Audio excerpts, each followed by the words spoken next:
پریشانی ہو تو میں نے کہا میں آگے لائیو جو ہے تھوڑی دیر کے لیے سب کو سلام دعا کر لوں. تو انشاءاللہ تعالی اس کے اوپر ہمارا جو ورڈکٹ ہے اگر ضروری سمجھا تو میں اتوار کو دوں گا، ویسے چانسز تو کم ہی ہیں، باقی جو ٹیم سے مشورہ کر کے، کیونکہ یہ تو ایک تماشا انہوں نے لگایا ہوا ہے، اس کا اینڈ کوئی نہیں. ہمیں اپنی دعوت کی مصروفیات جو ہیں وہ اتنی زیادہ ہیں کہ اس طرح کی فضول چیزوں کو ایڈریس کرنے کی ضرورت نہیں ہے. ویسے بھی آپ لوگوں نے بھی، باقی لوگوں نے بھی اپنے چینل سے اپلوڈ کیا ہے، ہم نے آفیشیل چینل سے FIR کی کاپی بھی اور ساری ڈیٹیلز اسی لیے اٹیچ کر دی تھی.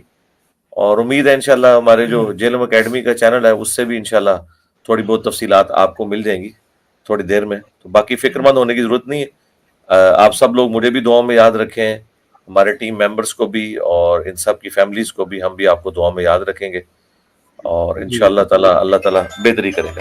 ٹھیک ہوگا جی. السلام علیکم ورحمۃ اللہ وبرکاتہ. بہت بہت شکریہ علی بھائی. بسم اللہ الرحمن الرحیم. انجینئر صاحب پر 5ویں بار قاتلانہ حملہ ناکام. الحمدللہ. رفتیں اور بلندی بھی تجھ پہ ناز کرے، تیری یہ عمر خدا اور بھی دراز کرے.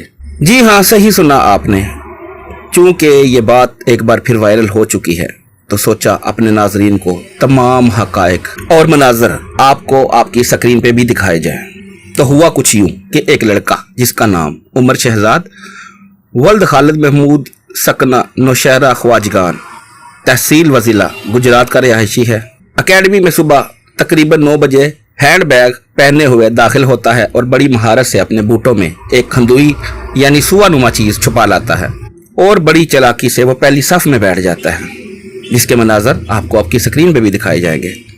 دوران سیشن وہ اٹھ کر سیکیورٹی بیریئر کو پھلانگنے لگتا ہے اور اس کے ہاتھ میں وہ سوا نما چیز بھی ہوتی ہے. تو سیکیورٹی پہ مامور سیکیورٹی سٹاف اکیڈمی کے ممبران اسے پکڑ لیتے ہیں، مگر یہ لڑکا پھر بھی زور آزمائی کرتا ہے.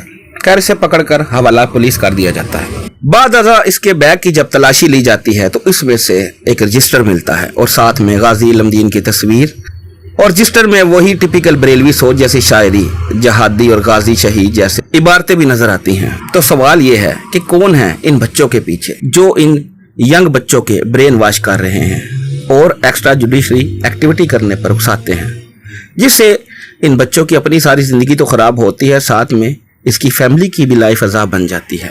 اب بات یہ کہ کہاں ہے اہل سنت کے بڑے بڑے علماء؟ کیوں نہیں وہ فرنٹ پر آ کے ایسے واقعات کو کنڈیم کرتے؟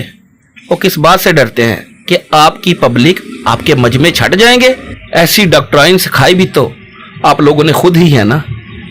اب بھی ہوش کے ناخن لے اور اس امت سے فرقہ واریت کی لعنت کو دور کریں اور اپنی پبلک کو بتائیں کہ علمی اختلاف کا حوصلہ رکھیں.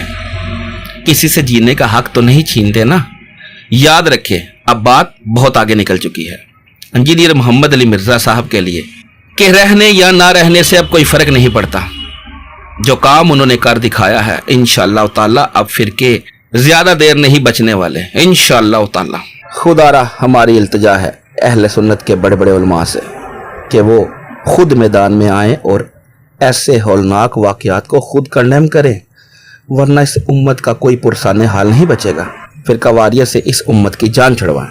اور میری ان تمام والدین سے بھی درخواست ہے جن کے بچے مدرسہ میں تعلیم حاصل کر رہے ہیں، وہ اپنے بچوں پر خصوصی نظر رکھیں تاکہ ان کے گھر کا چشم و چراغ کسی علماء سو کے ہتھے چڑھ کر ساری زندگی کے آنسو آپ کی آنکھوں میں نہ چھوڑ جائے. احتیاط کریں. جزاک اللہ خیرہ. اور اس چیز کو موضوع بحث لایا ہی نہ کریں یار، چھوڑ دیں. یہاں جو دار ارکم میں لوگ بیٹھے ہوئے ہیں نا، میری سیکیورٹی کے والے سے وہ آپ سے زیادہ یا دنیا میں بیٹھے ہوئے کسی بھی میرے سے محبت کرنے والے سے زیادہ کانشیس ہے. آپ لوگوں کی محبت میرے ساتھ ویڈیوز کی حد تک ہے، لیکن جو میری صحبت میں رہنے والے لوگ ہیں نا، ان کی میرے ساتھ جذباتی ایفیلیشن ہے. جس طرح ایک بھائی کی بھائی سے، ایک ماں کی بیٹے سے، ایک باپ کی بیٹے سے، ایک بیٹے کی باپ سے ہوتی ہے، اس جذباتی ایفیلیشن کا حصہ ابھی آپ کو حاصل نہیں ہے کیونکہ آپ نے میرے ساتھ وقت نہیں نا گزارا ہوا. تو آپ یقین کریں کہ آپ میری سیکیورٹی کے لیے جتنے کانشیس ہیں نا، اس سے تھاؤزنڈز آف ٹائم وہ لوگ کانشیس ہیں اور وہ سمجھدار ہیں اور ان معاملات کو لے کے چل رہے ہیں. لیکن ہم اب کیمرے میں وہ چیزیں ڈسکلوز نہیں کر سکتے کہ ہم کیا کیا کر رہے ہیں.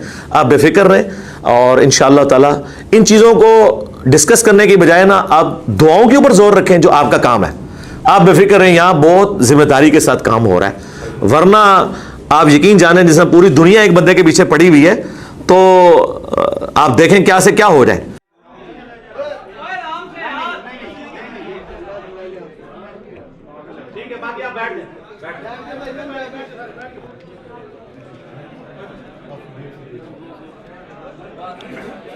اس طرح یہاں پہ بھی دار ارکم میں جیلم میں تھنک ٹینکس بیٹھے ہوئے ہیں جو اپنے ایکسپرٹ لوگوں کے ساتھ رابطہ کرتے ہیں, چاہے وہ ججز ہوں, وکلاء ہوں, ہر فیلڈ کے لوگوں کے ساتھ ہم پورا کنسنسس کے ساتھ ڈسکشن کر کے باقاعدہ ان کے گروپس بنے ہوئے ہیں. یہ ظاہر ہے ہم نے پبلک کو تو نہیں بتانا, میں نے مطلب کوئی ہمدردی لینی ہے کہ میں آگے اب کیمرے کے سامنے رونا شروع کر دوں کہ یہ ہو گیا میرے ساتھ. میں تو رونے والا نہیں ہوں, میں تو رلانے والا ہوں اہل بیت کے دشمنوں کو, قرآن و سنت کے دشمنوں کو. ہم تو رونے والے ہے ہی نہیں ہیں. میں نے کیوں ہمدردیاں سمیٹنی ہے کہ میں نے آگے جناب ویڈیو ریکارڈ کروانی ہے میرے نال ہو گیا جی نا. جس نے جو کرنا ہے وہ کر لے, اللہ کی مدد ہمارے ساتھ ہے انشاءاللہ تعالی. اور فرقوں کی دکانیں بند. The damage has been done.